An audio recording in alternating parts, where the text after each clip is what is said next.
la contestation nigérienne est rejetée. La FIFA confirme la RDC au barrage. Le 31 mars est maintenu.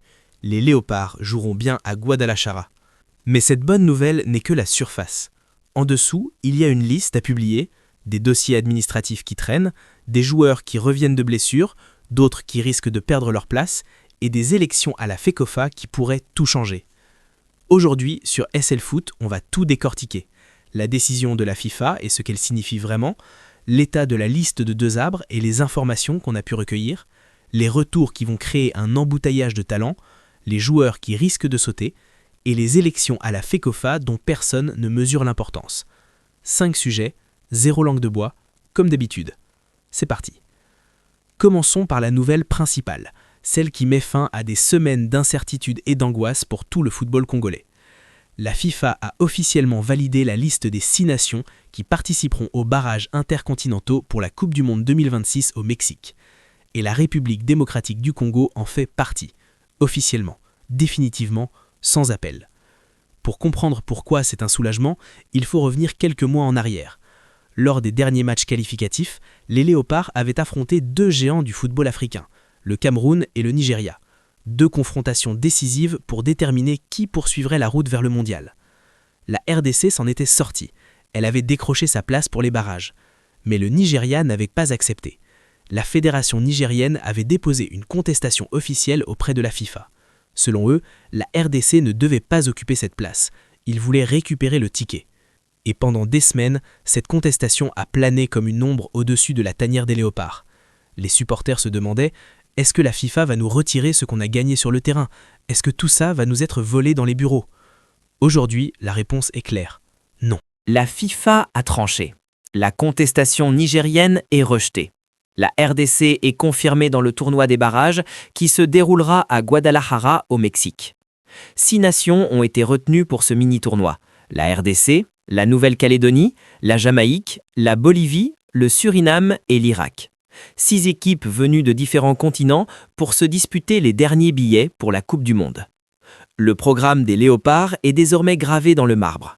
Match amical contre les Bermudes le 25 mars pour la mise en jambe et l'acclimatation, puis le 31 mars, la finale. RDC contre le vainqueur du match Nouvelle-Calédonie versus Jamaïque. Un seul match, un seul billet, 90 minutes pour mettre fin à 52 ans d'attente. Et maintenant que la FIFA a confirmé notre place, plus personne ne peut nous l'enlever. Le Nigeria a essayé, il a échoué, les Léopards restent dans la course. Et c'est sur le terrain que tout se jouera. Maintenant, parlons de ce qui occupe toutes les discussions depuis des jours. La liste. La trêve internationale commence le 21 mars, ce qui signifie que Sébastien Desabre doit publier sa liste dans les prochains jours. On parle d'une semaine maximum, peut-être même moins. Et cette liste va être la plus scrutée, la plus analysée, la plus débattue de l'histoire récente du football congolais. Parce que chaque nom présent et chaque nom absent aura des conséquences sur nos chances le 31 mars. Alors, qu'est-ce qu'on sait ? On sait qu'une présélection large a déjà été établie par le staff technique.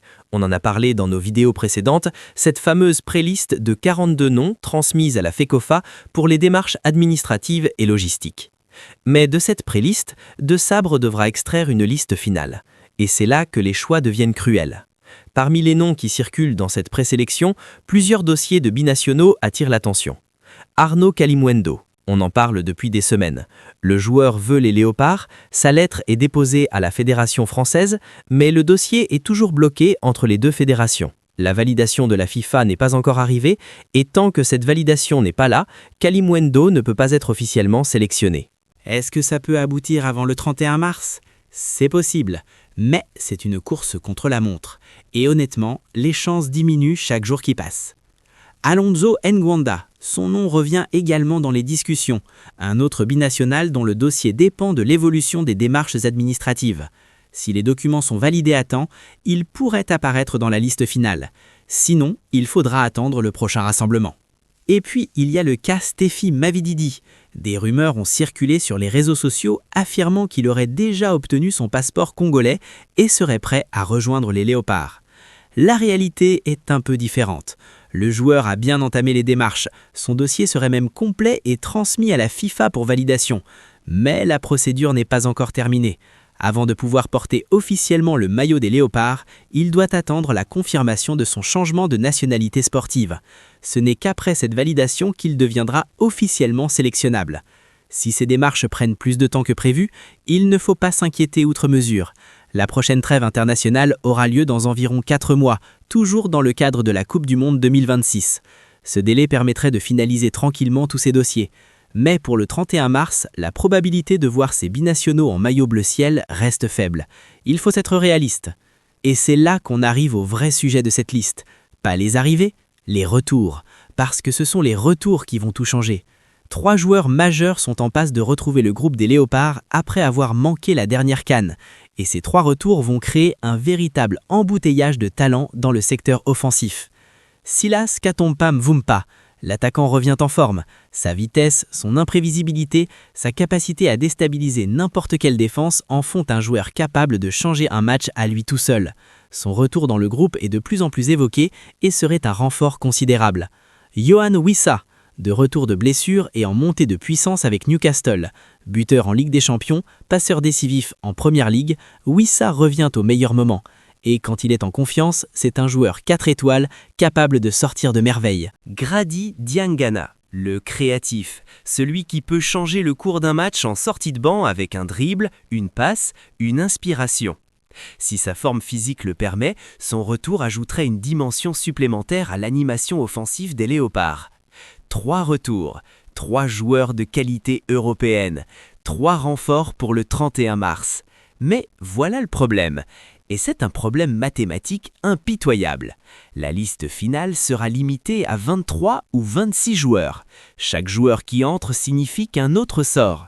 3 retours, c'est 3 départs. Et c'est là que le job de sélectionneur devient cruel. Alors, qui risque de sauter?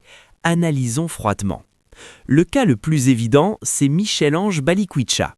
Et je sais que ce que je vais dire est dur, mais il faut être honnête. Balikwisha faisait partie du groupe de la CAN. Il avait sa place. Mais depuis la CAN, sa situation en club est devenue catastrophique. Au Celtic Glasgow, il ne joue quasiment pas. Un seul match disputé depuis la compétition. Son temps de jeu est quasi inexistant. Il serait même écarté du groupe principal de son club. Quand un joueur ne joue pas en club pendant des semaines, il perd son rythme, sa confiance, sa forme physique. Et face à des joueurs comme Silas, Wissa ou Diangana, qui eux jouent et performent, la comparaison est sans pitié. Balikwisha risque très fortement de sortir de la liste. Ce n'est pas une question de talent, c'est une question de réalité sportive. Deuxième nom qui pourrait être concerné, Gaël Kakuta. Le milieu offensif a longtemps été un joueur important pour la sélection. Son expérience, sa qualité technique, sa vision du jeu ont rendu des services. Mais avec le retour de Diangana, qui offre un profil plus dynamique et plus percutant, la place de Kakuta pourrait être menacée, vu que l'âge avance. Et en attaque, si Silas et Wissa reviennent, la concurrence devient féroce. Fiston Mayele, Cédric Bakongu, Samuel Essande, Simon Banza, Brian Sipenga, Nathanaël Mboukou, Théo Bongonda et maintenant Silas, Wissa et potentiellement Diangana. Ça fait beaucoup de monde pour très peu de place. Desabre va devoir trancher et chaque décision va faire débat. C'est inévitable. Et le cas Oscar Kabouit mérite qu'on s'y arrête un instant, parce que cette information va surprendre du monde. Oscar Kabouit, le jeune attaquant prêté par le TP Mazembe au FC Lucerne en Suisse, celui dont on a parlé dans nos vidéos précédentes. 6 buts, 4 passes décisives en 17 matchs. Des performances impressionnantes pour une première saison européenne. D'après les informations qui circulent, Kabouit ne figurerait pas dans la présélection retenue par Desabre pour le déplacement au Mexique. Et honnêtement, c'est une décision compréhensible, même si elle est frustrante. Un barrage de Coupe du Monde, ce n'est pas le moment d'expérimenter. Ce n'est pas le moment de lancer un joueur de 20 ans qui n'a jamais connu la pression d'un match de cette importance. Desabre a besoin de certitude, de joueurs qui ont l'expérience des grands rendez-vous, de joueurs qui ne vont pas craquer sous le poids de 100 millions d'attentes. Kabouit, son heure viendra. Peut-être à la Coupe du Monde elle-même, si on se qualifie. Peut-être lors des prochaines échéances. Mais pour le 31 mars, la priorité est à la fiabilité. Et pendant que Desabre prépare sa liste, un autre sujet agite les coulisses du football congolais. Un sujet dont on ne parle pas assez, mais qui pourrait avoir des conséquences énormes sur l'avenir des Léopards. les élections à la FECOFA. La présidence de la Fédération congolaise de football association sera bientôt renouvelée et plusieurs candidats se sont déjà positionnés. Aziz Makoukuloua, ancien ambassadeur de la FECOFA, a officiellement déposé sa candidature.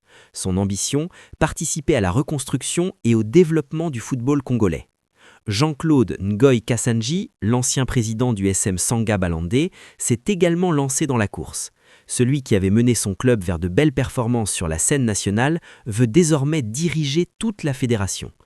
Et puis il y a un nom qui fait beaucoup parler, Véron Mosengo Omba, l'actuel secrétaire général de la Confédération africaine de football. Son arrivée à Kinshasa serait attendue dans les prochains jours pour déposer officiellement son dossier. Si sa candidature se confirme, elle serait de loin la plus médiatisée et la plus influente. Mais au-delà de la présidence, d'autres postes sont en jeu. La Ligue nationale de football également. Trésor Lomana Lualua, l'ancien international congolais, s'intéresse à un poste dans l'administration du football. Zéphirin Canada se présente pour un nouveau mandat. Et dans le football féminin, Arlette Bavoula a annoncé sa candidature pour diriger la Ligue du football féminin. Ces élections sont prévues pour le mois d'avril, et elles sont beaucoup plus importantes qu'on ne le pense. Pourquoi ? Parce que la nouvelle direction de la FECOFA héritera de plusieurs dossiers brûlants. Si la RDC se qualifie pour la Coupe du Monde, c'est la FECOFA qui devra organiser la participation. Budget, logistique, prime des joueurs, préparation, tout passera par la fédération. Et rappelez-vous, les joueurs de la CAN n'ont toujours pas touché leur prime de qualification. Les Léopards ont mouillé le maillot, ont représenté le pays, et personne ne les a payés. Et là, on leur demande d'aller gagner un barrage de Coupe du Monde dans quelques semaines. La nouvelle direction de la FECOFA devra aussi gérer les dossiers des binationaux, le développement du championnat national, les infrastructures, la formation des jeunes, c'est colossal.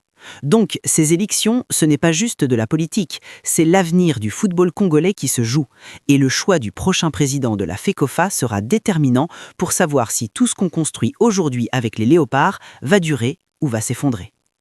Alors, récapitulons tout ce qu'on a couvert aujourd'hui. La FIFA a officiellement validé la RDC au barrage. La contestation nigériane est rejetée, c'est définitif. Les Léopards joueront bien à Guadeloupe le 31 mars. La liste de 2 arbres sera publiée dans les prochains jours. Les dossiers Kalimumuendo, Nbenda et Mavidi sont en cours, mais incertains pour mars. La priorité sera la stabilité du groupe existant. 3 retours majeurs se profilent, Silas, Wissa et Diangana. 3 renforts qui vont considérablement renforcer le secteur offensif, mais qui vont aussi obliger 2 arbres à faire des choix difficiles. Des joueurs risquent de sortir de la liste, Balikwisha en premier, faute de temps de jeu, Kakuta potentiellement, la concurrence en attaque sera féroce.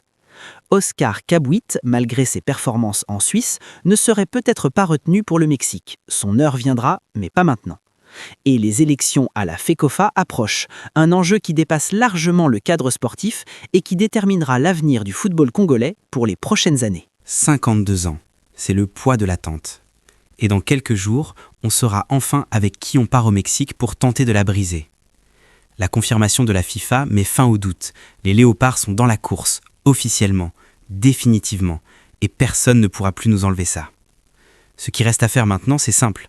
Préparer le 31 mars, publier la liste, aller au Mexique et gagner. Dites-moi en commentaire, est-ce que vous pensez que la RDC va se qualifier ? Et quel joueur ne doit absolument pas manquer à la liste de désabres ? Je veux vos noms. Abonnez-vous, activez la cloche, parce que dès que la liste officielle tombe, on sera les premiers à l'analyser joueur par joueur, poste par poste, ici sur Léopard et Légende. La prochaine vidéo, on entre dans un sujet profond. Pourquoi le talent congolais ne se transforme pas toujours en discipline ? Une analyse psychologique du sportif congolais. Croyez-moi, vous n'êtes pas prêts. SL Sport, on ne regarde pas le football congolais, on le comprend.